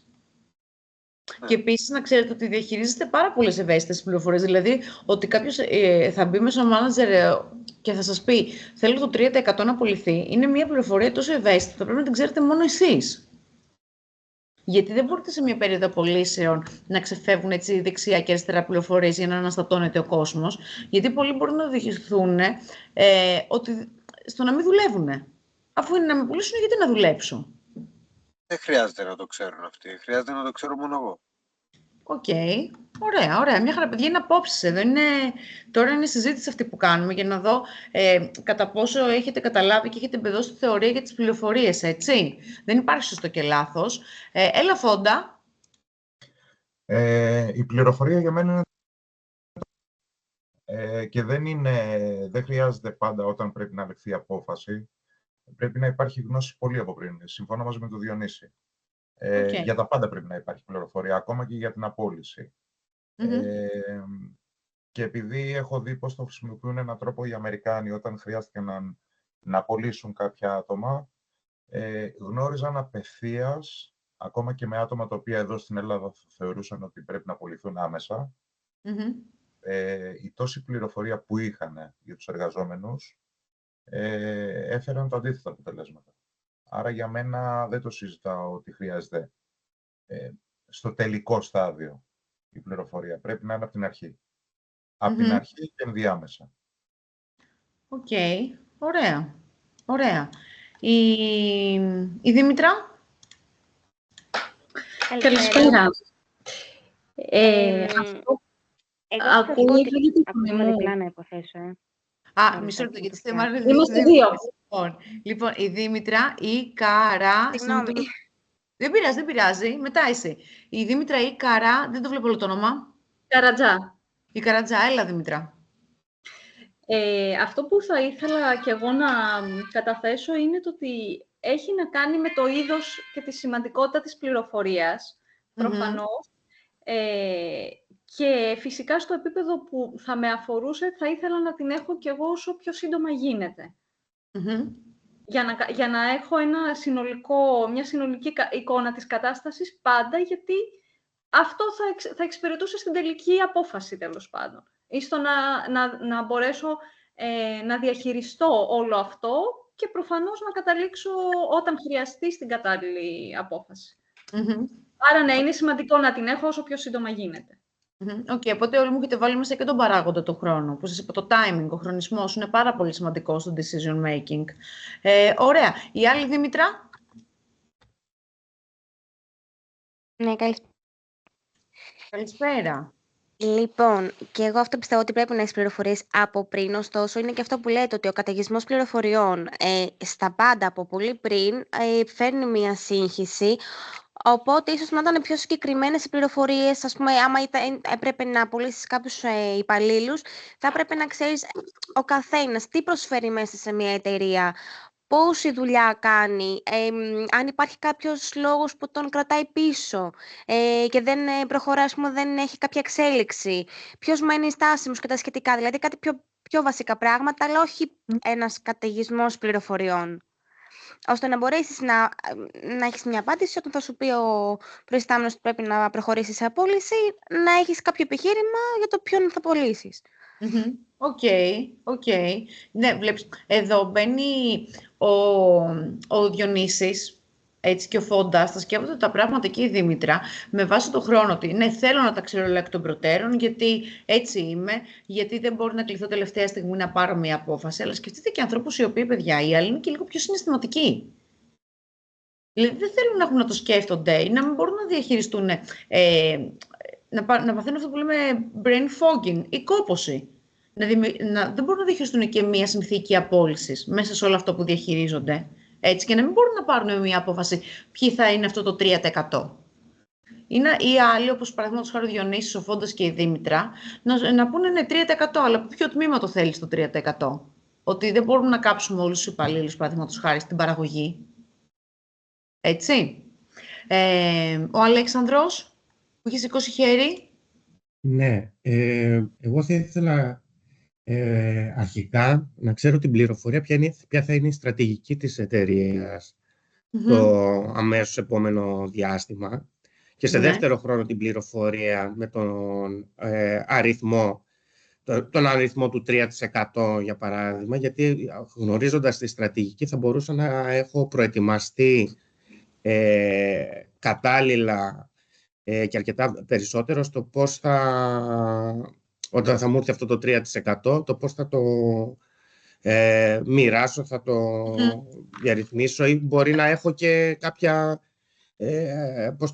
κάποια αντίθετη άποψη.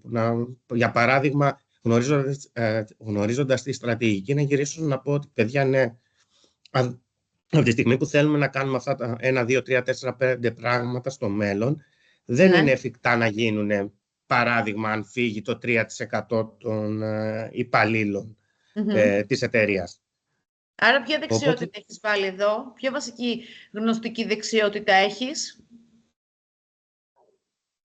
Τι έχεις κατακτήσει εσύ, Αλέξανδρίδη? Negotiation skills. Δηλαδή διαπραγματεύομαι ποιους θέλω να απολύσω. Ξέρω, αλλά θα το διαπραγματευτώ. Γιατί τις ξέρεις όλες τις πληροφορίες τις έχεις, το οποίο το θεωρώ πάρα πολύ σημαντικό και αυτό. Γι' αυτό θέλω να σας ακούσω όλους. Ο καθένας, παιδιά, έχει δική του θεώρηση πάνω σε αυτό. Γιατί το HR είναι ομαδική δουλειά, πρέπει να ακουστούν όλες οι απόψεις. Πολύ σημαντικό και αυτό που είπες, η διαπραγμάτευση. Μετά έχουμε, συγγνώμη, για να μιλήσετε όλοι, ποια έχουμε μετά, η Παπα-Νικολάου. Συγγνώμη. Μ' ακούτε? Ναι, κανονικά. Η Παπα-Νικολάου ή το όνομά σου ή... Τερψιθέα. Έλα, Τερψιθέα. Λοιπόν, εγώ θα το θέσω λίγο σε μια άλλη οπτική το θέμα, γιατί δεν είμαι HR, είμαι δικηγόρος.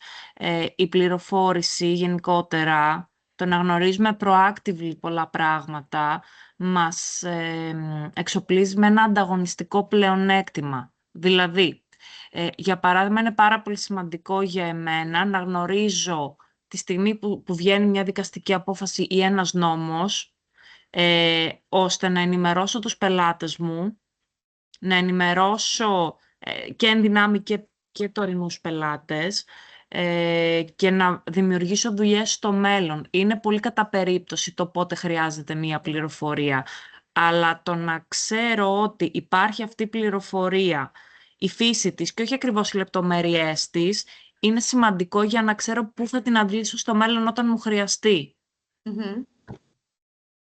Οκ, οπότε βάζεις και τη μελλοντική χρήση. Δηλαδή, θέλω να ξέρω κάτι, ακόμα και αν δεν έχει κάποια χρησιμότητα εκείνη τη στιγμή, για μελλοντική χρήση να το έχω. Καλά το Μπορεί να μου χρειαστεί στο μέλλον και να μου κάνει πιο γρήγορη και πιο εύκολη τη ζωή μου στο μέλλον. Ναι, και να πάρεις και πιο εύκολο να έχετε μία απόφαση, έτσι. Ακριβώς. Ωραία παιδιά. Μια χαρά. Δυστυχώς όλα αυτά, όχι δυστυχώς, ναι, τέλος πάντων, είναι σε ένα μάθημα παρακάτω, γιατί έχω ένα case study που θα κάνουμε μαζί, γιατί υπάρχουν κάποια μοτίβα και κάποια patterns πάνω στο πώς κάνουν μια εταιρεία συγχώνευση, πώς κάνει μαζικές απολύσεις, πώς κάνει μαζικές προσλήψεις, στα οποία όλα αυτά είναι το HR το οποίο έχει τον πρώτο λόγο, έτσι. Ποια είναι η ψυχολογία και η αντίδραση ενός υπαλλήλου κατά τη διαδικασία μιας συγχώνευσης. Όλα αυτά έχουν πρακτική εφαρμογή. μέχρι στιγμής, γιατί είναι η θεωρία της πληροφορίας. Το ξέρω ότι μπορεί να είναι λίγο βαρετή, αλλά είναι πολύ σημαντική. Δεν γίνεται να την αφήσω απ' έξω και απλά να σας τη δώσω να τη διαβάσετε. Τουλάχιστον από τη συζήτηση που κάνουμε τώρα εδώ πέρα, θέλω να καταλάβετε ότι οι παράγοντες είναι αρκετοί, αλλά είναι μόνο η σκέψη σας, η κριτική και η αναλυτική στα προβλήματα που θα έχετε, η οποία θα σας έχει πιο κοντά για μένα, ας πούμε, στο σωστό αποτέλεσμα. Να πάρετε τη μια σωστή απόφαση. Οκ. Δείτε λίγο εδώ πέρα αυτό το γράφημα. Non-technical analytical skills. Είναι αυτά. Πώς πάω από την αναλυτική σκέψη, σπάω ένα πρόβλημα, μετά το διευρύνω λογική σκέψη, ότι από αυτά τα 3 που έχω σπάσει, το πιο σωστό μου φαίνεται αυτό, και critical thinking. Το γιατί το έχω επιλέξει να είναι έτσι. Δείτε τι ωραία που πάει, πώς το ένα πλαισιώνει το άλλο. Λοιπόν, για να κάνουμε έτσι ένα conclusion πάνω στις γνωστικές δεξιότητες και στη χρησιμότητα της πληροφορίας και στην ερμηνεία της, έτσι. Τι είναι αυτό που θα σας κάνει εσάς να ξεχωρίζετε από τους υπόλοιπους εργαζόμενους στο HR? Γιατί θέλετε ανάπτυξη της κριτικής σας σκέψης? Γιατί είστε πιο αυτοαναστοχαστικοί, έτσι. Και μπορείτε να αλλάξετε γνώμη ή και άποψη υπό το πρίσμα νέων πληροφοριών. Γιατί είπαμε, θέλουμε να είμαστε ανοιχτοί και δημιουργικοί στα νέα δεδομένα. Αλλά πρέπει να αξιολογούμε τις νέες πληροφορίες, έτσι.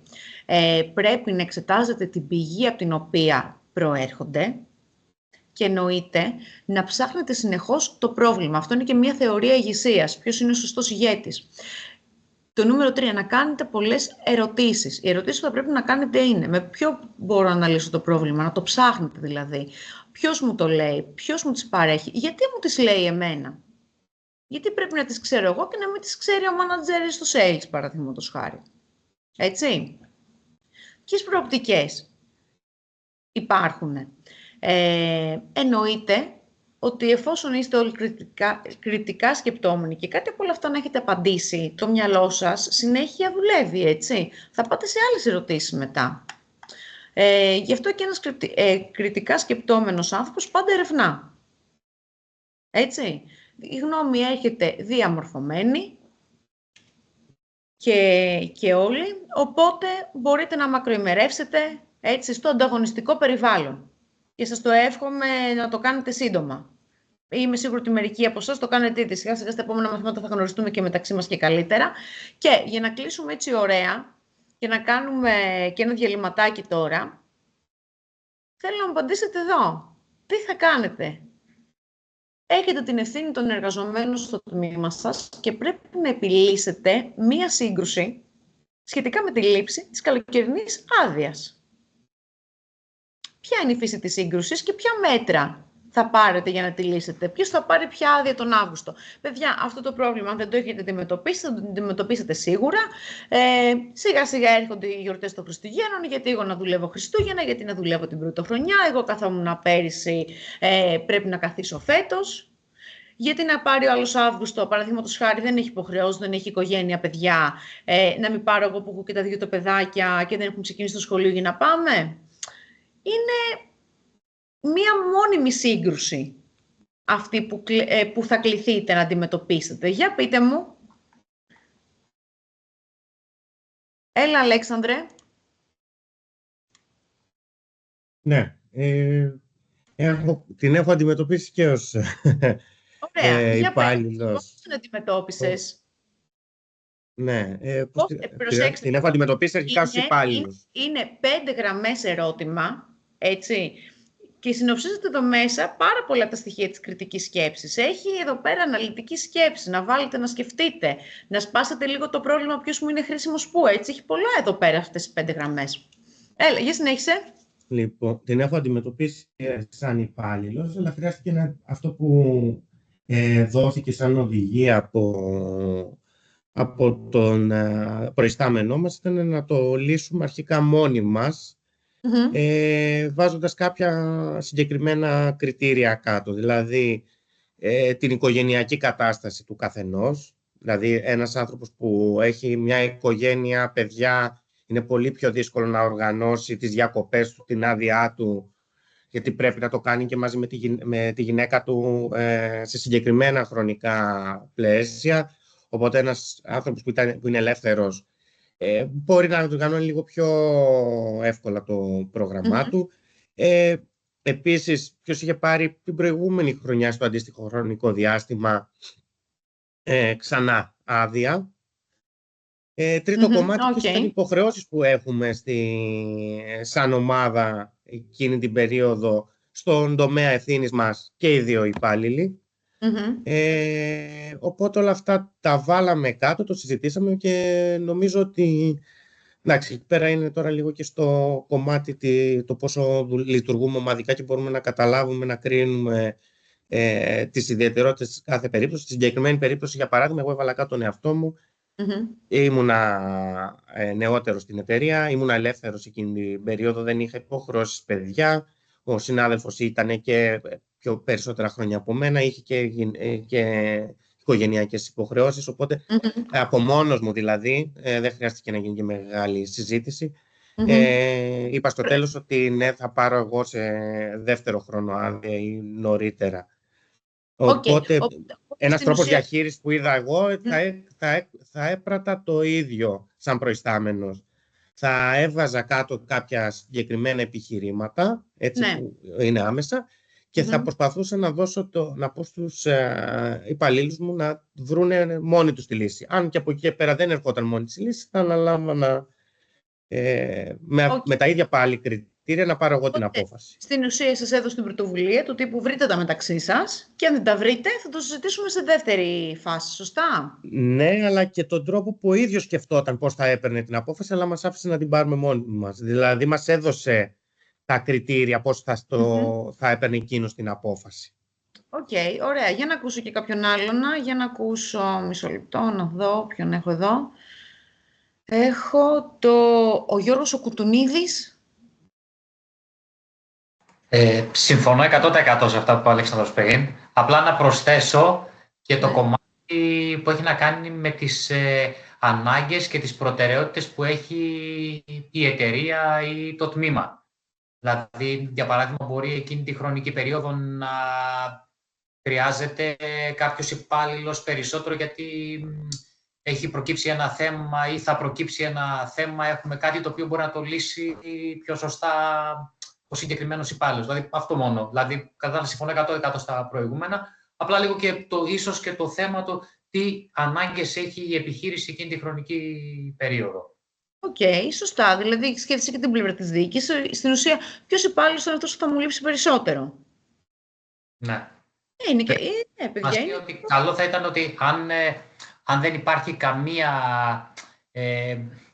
συγκεκριμένη υποχρέωση που μπορεί να έχει η εταιρεία ή ανάγκη, καλό θα ήταν να υπάρχει αυτό που λέμε το κυκλικό. Μία ο ένας, μία ο άλλος. Ωραία. Χρειάζονται δηλαδή και όλοι οι υπάλληλοι τα πάντα για να μην έχουμε, να μην υπάρχει το πρόβλημα. Ωραία, λοιπόν. Στεφανία.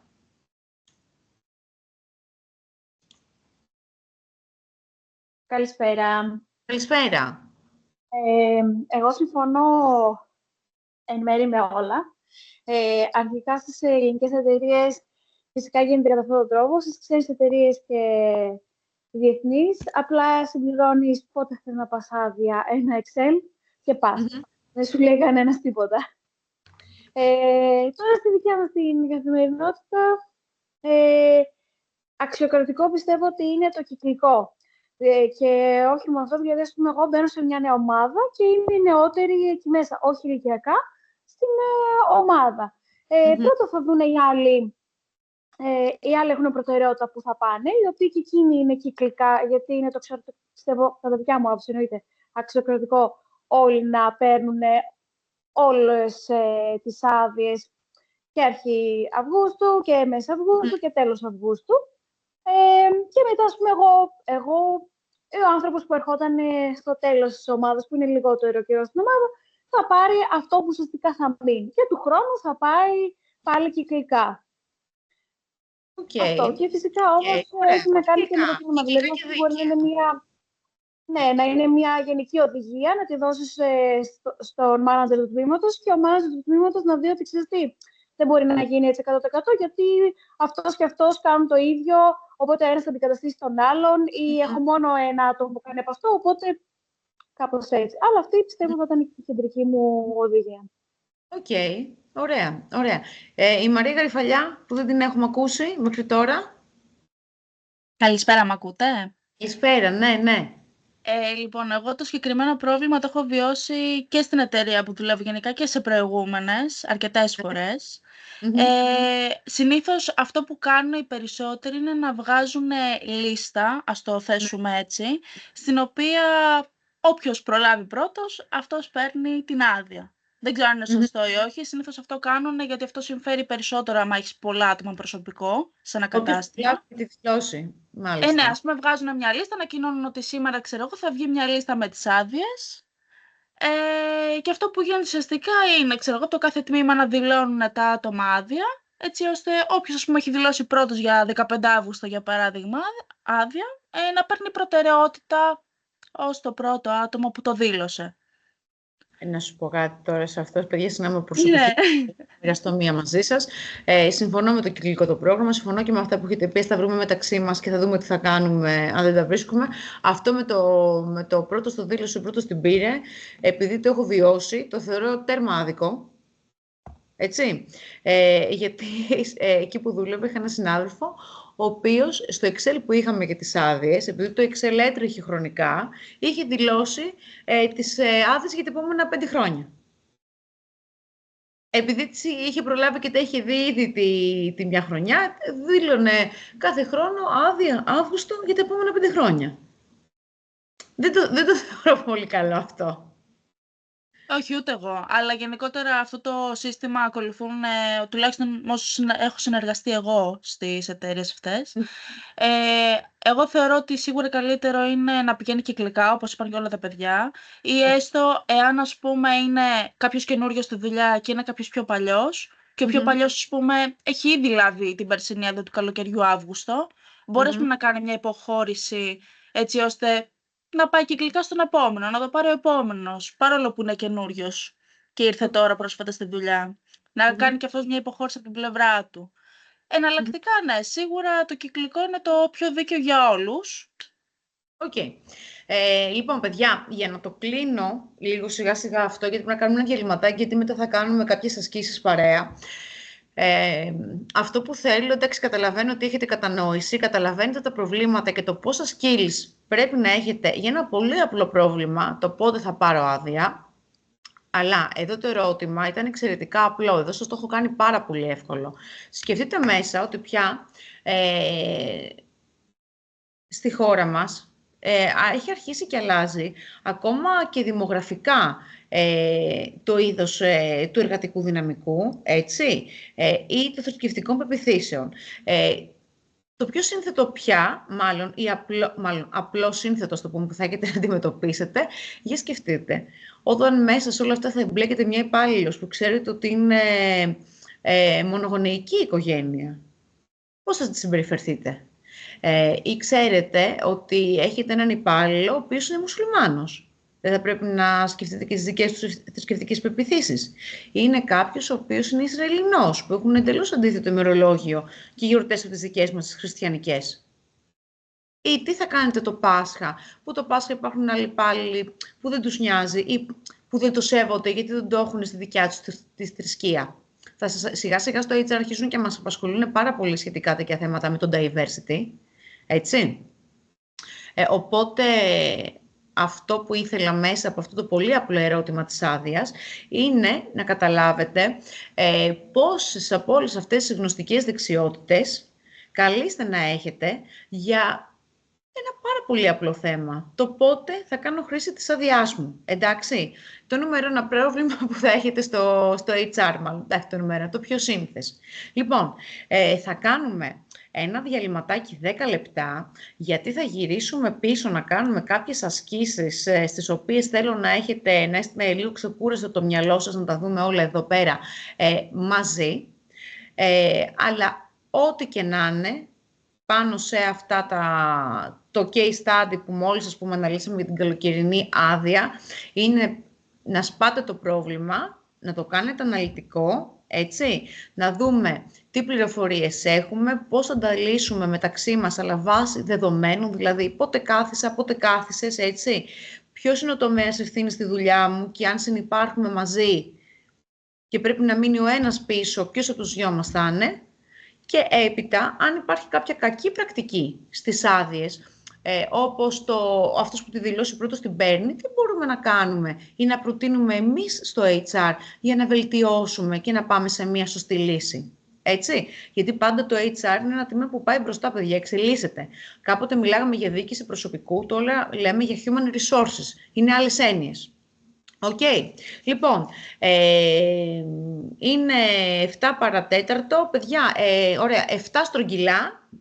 Τα λέμε πίσω. Εντάξει, για να προχωρήσουμε με τις ωραίες μας ασκήσεις.